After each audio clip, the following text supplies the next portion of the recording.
This morning I'm going to start in on another project, a 1987 Porsche 944 Turbo that I've had for about a year. It's in pretty good shape right now, but the problem I'm encountering is the rear hatch is starting to separate from the frame. This is known as delamination. I'll walk you through why this happens and how you can fix it. So let's take a look at this car and see what's going on. So the rear hatches on these are pretty notorious for this problem. What happens is it starts to separate right there at the frame, and you'll get leaks up there. And one of the root causes is when you replace those hatch struts, if you'll watch it open, it puts a lot of pressure on the frame and the glass, and just the geometry there, it doesn't help. A lot of people will just leave those hatch struts as failed, basically in an inoperative state. So this won't occur, but personally I kind of like a hatch that'll stay open by itself without having to prop it up with a 2x4 or whatever. So I'm going to go ahead and fix this. The good news is I've got options as far as keeping this car on the road, because right now it is drivable. It's titled and it has insurance, so I can drive it and enjoy it. It's a fast car. I've just replaced the interior on it with a mocha brown. It's looking good. I will do the dash probably this summer, by this summer. And at that point, it's going to be a really nice car. Fresh paint, and it runs really well.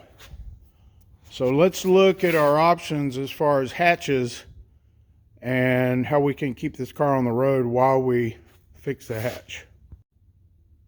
So here's another 87. This is a normally aspirated 944, and it has a dealership mod or that you guys could need to be aware of. It's degraded some, but it's basically Porsche was made aware of this delamination issue and had customers bring in their cars and put on what is essentially tape. And I guess this helped shield that area from sunlight, and which I think is what the manufacturer believed was causing the problem, when in fact it was probably the hatch struts really and the design of the hatch. So if you get a 9.4 that has this tape in that area, the frames here and the tapes here, that indicates that, well, maybe somebody was taking care of the car and followed the proper service recommendations. So I have this parts car recently acquired, terrible condition. This is an 88, and that's where I got the brown interior. The paint on it is really bad, several dings. There's probably more underneath Bondo, but the hatch appears to be in pretty good condition. I'm not seeing the separation there quite yet. It does have a rear wiper, which actually would be an option. So I think this would be a good candidate to swap over while I work on the other hatch, the offending hatch on the turbo car. And I can also recondition this hatch, clean it all up, make sure the pins are in good shape and all that good stuff while I move it over, and basically accomplish two things at once. So the first thing I'm doing is warming up the interior on the turbo car, because in these cold mornings you climb in there and start pressing on the vinyl and the leather, that 40-year-old material will crack, and you'll really get sick when you do that. I found that if you cook it up pretty good, warm it up like a nice summer day, you're much less likely to break things while you try to fix them. So to access the 4 bolts that hold the hatch on, you got to remove this piece of trim. It's like a puffy headliner kind of thing. There's 3 screws from the underside. There's a screw on either end. Note that I've put fender washers on there to help it. And then there should be screws right up here by the latches. Those are kind of hidden, so you got to look hard for them. And once you get those screws out, that'll just fall down. Be a little careful with it, because it's that fiberboard, 40-year-old cardboard that will crumble in your hands, especially if it's gotten wet over the years.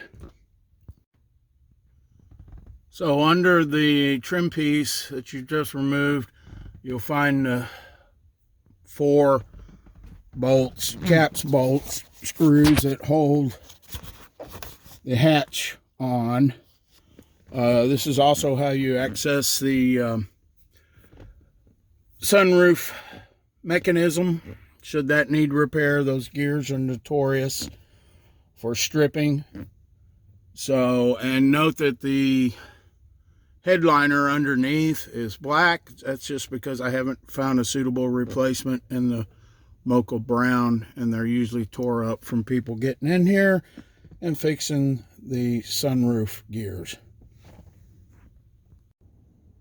So next you want to take the struts off, put a appropriate prop to keep the hatch open. You want to do this before you take loose on those bolts, because otherwise that thing's going to pop right open when you take them bolts out. Note that there's some connectors that go to these struts. That's for the defroster. So now's a good time to inspect them and make sure they're in order. And if you need new spade connectors on them, whatever, you can replace those. That's the most common strut ball assembly. That little sleeve right there pulls to the top of the strut, and that will release the ball that's underneath. Note that I have an odd one over here that's a little different design. Looks like it's got a little tiny like circlip in there. You have to pull that out to release the ball. So at some point that may be original, or the other one may be original. I don't know at this time. Then there's the third brake light, which the lead comes down here, goes through the trim. There's a grommet there, and the connector is back inside of here by the sunroof drive mechanism. So I'm going to disconnect that and try to fish that out so I don't have to cut that lead and splice it back together. So I propped open the hatch to keep the pins from engaging in the locking mechanism. Also put a packing blanket down, because when I take loose on those screws, it could get a little loose and try to slide backwards. I don't want those pins tearing up that new paint job. Got the hatch off. Basically, once it was loose, I slid it back carefully to where I could kind of leverage it on my belly and spread my arms out and tip it and carry it. If my arm spread was any smaller, that wouldn't have been possible. I noted that under the hinge there was like a gasket on one side but not on the other, so I'll either have to replace both of those or fabricate something out of gasket material. Hatch came off nicely. This really shows you how this starts to separate. Right there, you can actually hear it. And sometimes I've heard them doing that. When you're opening and closing the hatch, that's a sure sign that the delamination is occurring. So I'll flip this over and we'll take a look at the underside. So there's 4 different kind of screws that hold the trim on. You can see some large Phillips screws. There's a triple square that holds the pins, and then some smaller Phillips heads, and then these boogers, which are a weird round nut with a slot. You'll have to find a tool that fits that or fabricate a flathead screwdriver to unscrew those, because they're unique. I've never seen them on any other car. Sure, it's a European thing or something, but those have to go back in the same positions because of the seals. So you want to salvage as many of those as you can. These look to be in pretty good shape. They're not all rusty, so I'm hopeful that they'll all come out and be salvageable. So I was able to get 4 screws out, no problem. The rest of them are going to be troublesome, so I'm soaking them in PB Blaster. I also got the hatch off the parts car, and it appears to be unmolested in the fact that it's got all the original hardware. The pins, latch pins, are rusty, so I'll have to take a wire brush to them. But yeah, this one I don't have to disassemble because it's not separating. So if it cleans up nicely, I might just leave it on the turbo car. And I want to test the windshield wiper motor, see if it works. So could be a potential upgrade to that turbo car.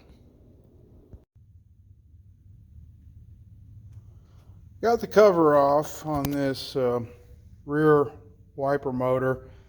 It's working at 1 speed. I'm not sure if it's a 2-speed or not, but that's a plus. So I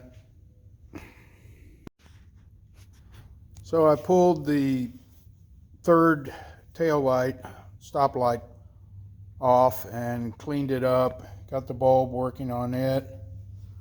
It's an interesting design as far as how it goes together, and then pulled the cover on the rear wiper motor. I have at least 1 speed working on it. I'm not sure if it's 2-speed or single speed, but that's good news that both of those components work, and now I'll just keep cleaning and testing. So I have the replacement hatch glass just laid on the back here, and I'll leave those cap screws inside on the hinges loose until I mate those pins up on the latches, because you got a little bit of adjustment there. There's also adjustments on the receiver on the latches as well. A little bit more troublesome to get to because you got to crawl inside of the hatch with the glass closed and kind of loosen those up and monkey around with them. If I have to do that, I'll show that to you. It's not a lot of fun. Hatch is on. Needs more cleaning. I've already cleaned it once. It'll need a couple more cleanings. A lot of mold growing on it. I did have to adjust the receiver on the hatch. So how you do that,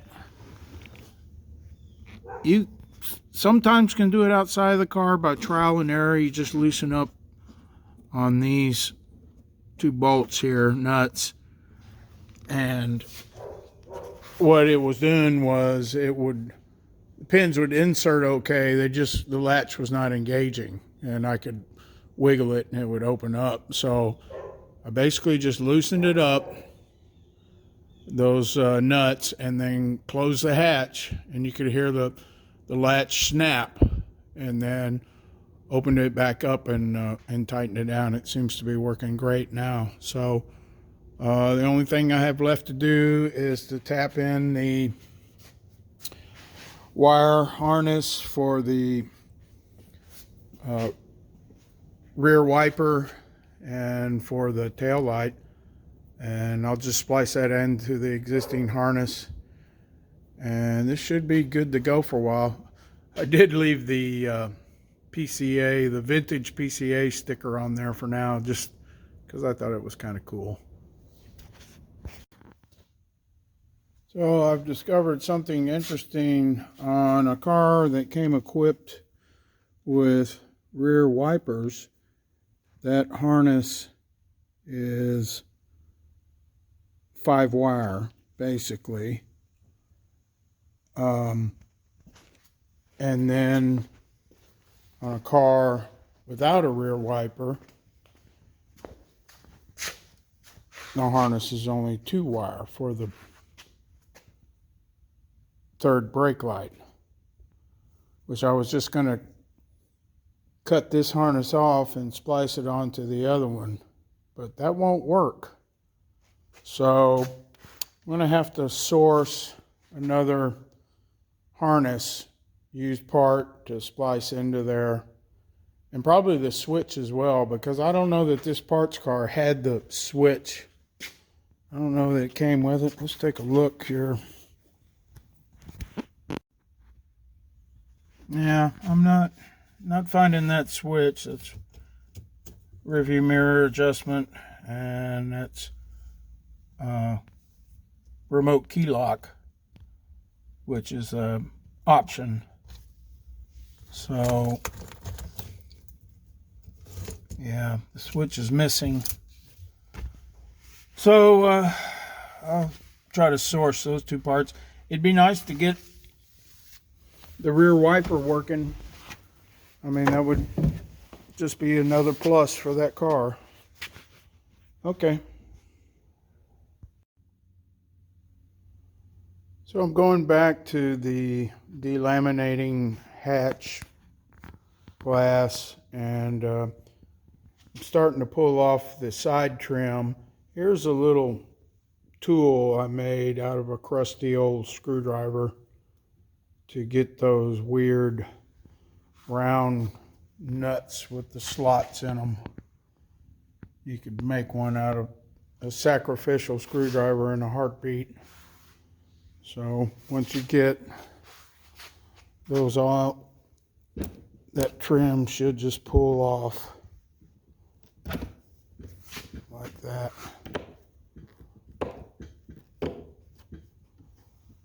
Okay, we'll get back to it in a second.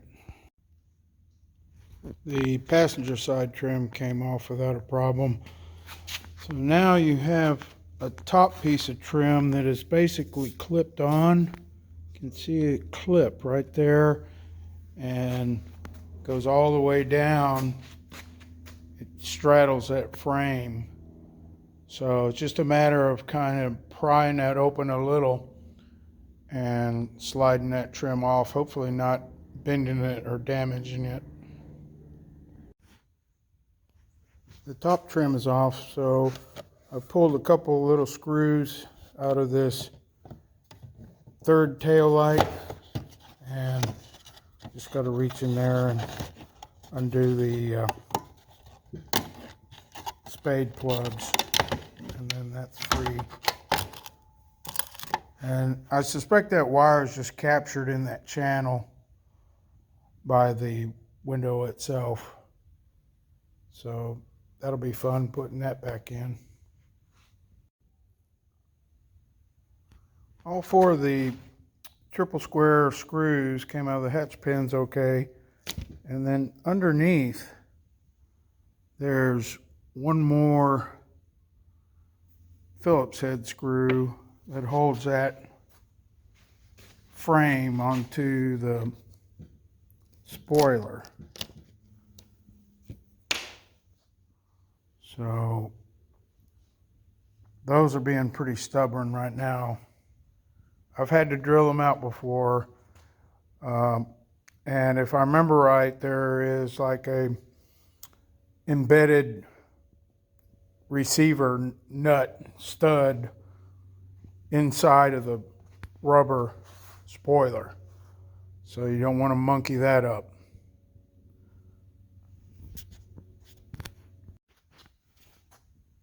So I did have to drill out 3. It's better than all of them. Wanted to show this seal that is trapped in between the spoiler and the frame. You want to try to salvage that. Who knows if that's even available anymore. This is the underside of the spoiler, those screws that I was struggling with. So look at this, there's only like 3 of these nylon washers, one of which was not even in place. I dare say that happened at the factory because it's indented. It's probably been like that for 40 years. And the rest of them are completely missing, so not sure what's up with all that. I will try to extract those stumps, but as I mentioned earlier, it's like an insert that's embedded in the rubber, so that might just spin right out of the rubber. Who knows? And another note, look at what gets trapped underneath the spoiler. Looks like half a flower bed full of mulch. That's from years sitting outside and just letting vegetative matter just gather up on the ducktail. The best way I've found to get the glass off is with a heat gun and some plastic pry bars.